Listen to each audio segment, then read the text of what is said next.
We know nutrition to be essential for a dancer's performance. But what about dancers who might be recovering from an injury? Are there certain nutrients that can help to speed along the process? That's what we're chatting about today. I'm Rachel Fine, registered dietitian nutritionist and founder of To The Point Nutrition. A dancer's performance is a direct result of hard work and motivation. So where does food fit into this? There's a lot of myths and a ton of antiquated ideals, and I'm here to dispel those. Hi, I'm Rachel Fine. I'm a registered dietitian nutritionist helping dancers learn how to fuel their bodies in the most supportive way possible. That means building meal plans and strategies that actually work to fuel your bodies and support your overall relationship with food. So oftentimes on my videos, you hear me chat about the role of nutrition for performance. Today, I want to shift things a bit because now we're talking about the role of nutrition in the process of healing from injuries. This is an incredibly important topic because unfortunately, for many dancers, injuries are part of the course.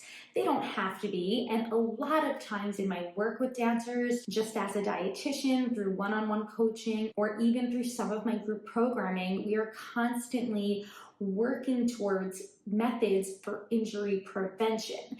How can we fuel our bodies in a way to provide it with as many tools, nutritional tools that is, to support energy and encourage and promote muscle recovery. But of course, there are those times, there are those experiences where dancers very much might be navigating an injury. And we want to know how we can support that time in a way that's most productive, especially to our ability in getting back into the studio. So I want to share a couple tools for you to walk away with. I'll also give some insights for any dancers who might be going back to the studio after a major surgery. Some of the nutritional considerations will be the same, but there are a few standout tips that I want you to keep in mind.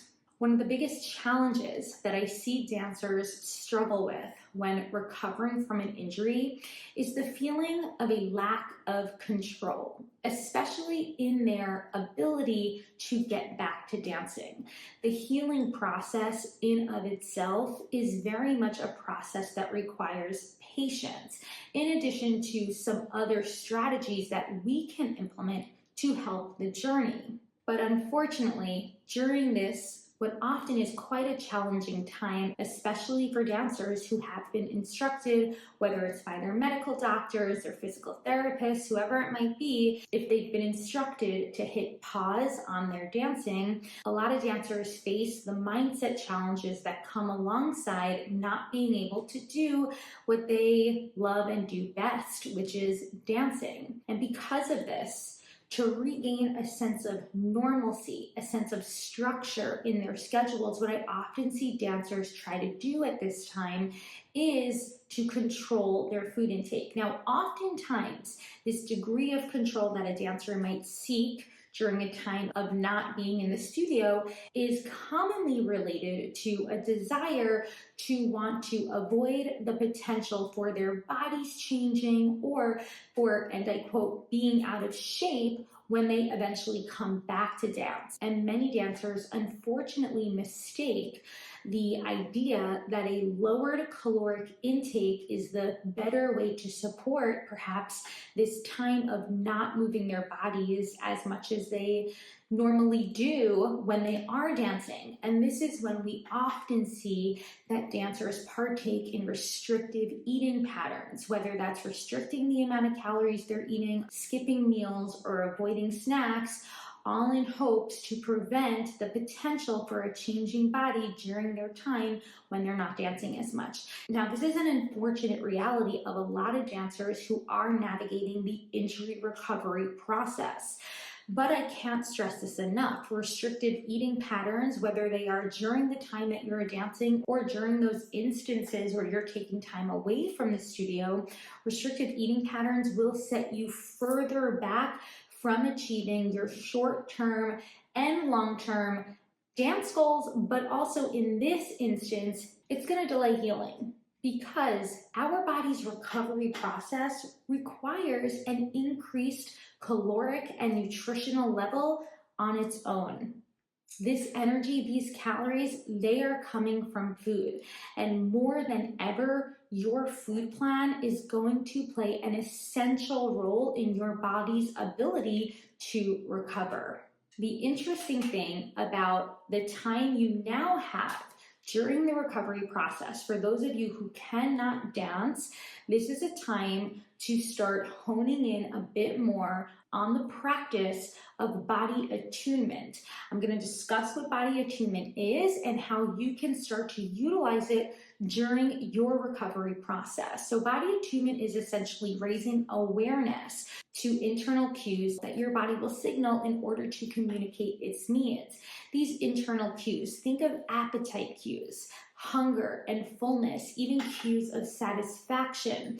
Oftentimes when we are partaking in our busy and intense dance schedules, we don't necessarily have the time to not just acknowledge those hunger and fullness cues, but also to listen to those hunger and fullness cues. Now, you've heard me speak about this before, but this is often one of the biggest reasons why many dancers find themselves unintentionally under-fueling or just not eating enough when they are navigating through a busy schedule. So now, during your recovery process, this is going to be a really nice time for you to practice body attunement. Start to become aware. Start to feel a bit more mindful around your body's intrinsic cues. Specifically for the purpose of what we're doing here, I'm encouraging you to start noticing cues of hunger, cues of fullness, both mid-meal and even after your meals, and of course even between your meals, and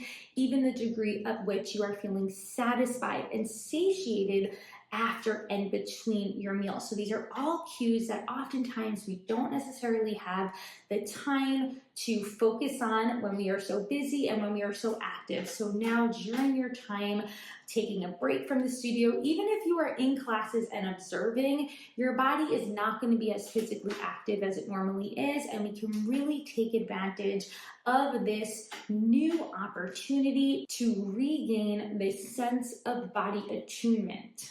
And from here, we can start to focus on some priorities when it comes to our body's nutritional needs for recovery. First and foremost, balance remains at the top of our priority list. Balance among the 3 macronutrients.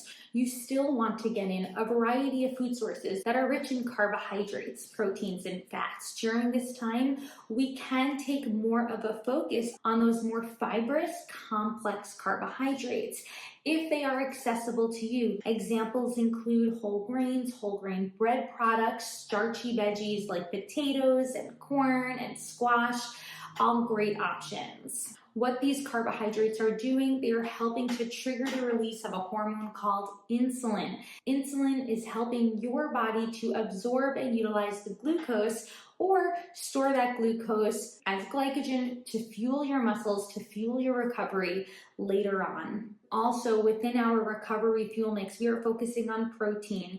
Whether animal-based protein or plant-based protein, you definitely want to get a variety of protein-rich ingredients into all of your meals and snacks during the day. Variety is key here because we want to attain a spectrum of amino acids that our bodies will utilize in the anabolic recovery process or the muscle building process. So variety is key. For my non-plant-based dancers, dairy, poultry, meats, in addition to my plant-based proteins coming from legumes, nuts, seeds, beans, lentils, and tofu. Protein powders or protein supplements, these can be helpful. They're not necessarily a necessity to your recovery process, but for those of you who might be having a hard time getting in a protein-rich ingredient with all of your meals and snacks, think of a protein powder as being a helpful addition, especially to something like a smoothie or even an overnight oat recipe.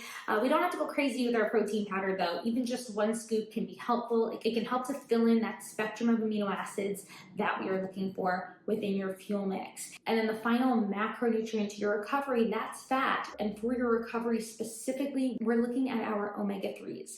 These are our anti-inflammatory fats that are really going to help to ease the inflammatory process throughout your recovery. So we can get our omega-3s. Again, animal sources include fatty fish like tuna and salmon. We can also get a ton of omega-3s from plant-based sources as well, avocados, olive oil, nuts, and seeds.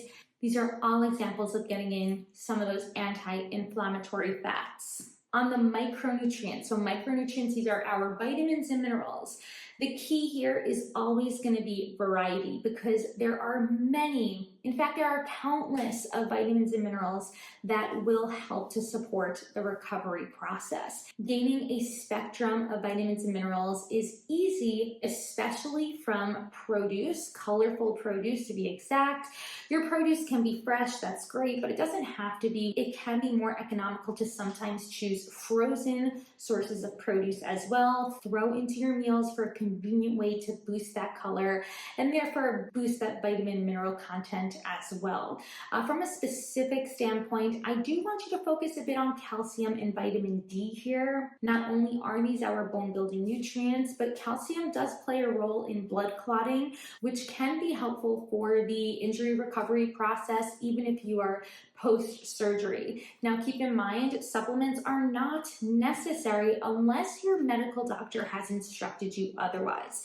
If you are considering a supplement through your injury recovery or post-surgical journey, it is incredibly important that you don't start anything new until you are first cleared by your medical doctor, specifically for safety reasons, as some supplements can interact with medications. Also, working with a registered dietitian nutritionist like myself can help you through this journey. Again, whether you are post-surgical or recovering from a chronic or even acute injury, a dietitian like myself can help to evaluate your current meal plan and identify the potential for any nutrient holes and how we can now utilize a food-first approach to make up for anything that might be missing. I've got a couple blog posts that dive into a few more micronutrients like magnesium, phosphorus, iron, vitamin E, vitamin C, and vitamin K. All of these also playing key roles in your recovery journey. But I'm going to encourage you to go read my blog post that chats more in depth about all of these micronutrients and how you can utilize them to support the process. But before we head out, one last reminder, stay hydrated. Hydration is incredibly important for the injury recovery process as well. Hydration isn't just about drinking water. There are several strategies that we can implement to support your body's hydration that go beyond the water bottle. This specifically includes choosing some water-rich foods and adding those to your meal plans, in addition to supporting your body's electrolyte needs with additions like pretzels and potassium-rich fruits like citrus fruits and bananas, all to your dancer fuel plans. So in conclusion, to support injury recovery, we are looking at a balanced approach. We're aiming for those 3 macronutrients. We're looking at those fibrous, complex carbohydrates paired with foods that are also rich in protein and fats, specifically our omega-3 unsaturated fats. And when it comes to those foods rich in protein, we are looking for a variety of sources throughout our day. Remember to stay hydrated, and remember, food variety is key for getting in this spectrum of vitamins and minerals that are further going to support your body's healing and injury recovery process. On top of this is the work that we are always doing in building a supportive relationship with food. I cannot stress this enough, but your body needs a sufficient amount of food, even if you are not dancing nearly as much as you normally do. Your body's recovery, think of it as a workout in of itself. Your body needs that energy to move through the healing process. But if you need more support, which is often the case for dancers moving through what can be a very challenging time when out of the studio, I highly encourage that you reach out. As a registered dietitian nutritionist, I can help to support you in building this injury recovery plan, in addition to maintaining that relationship that you are building with both your plate and your body during this time. Until then, I'll speak to you soon.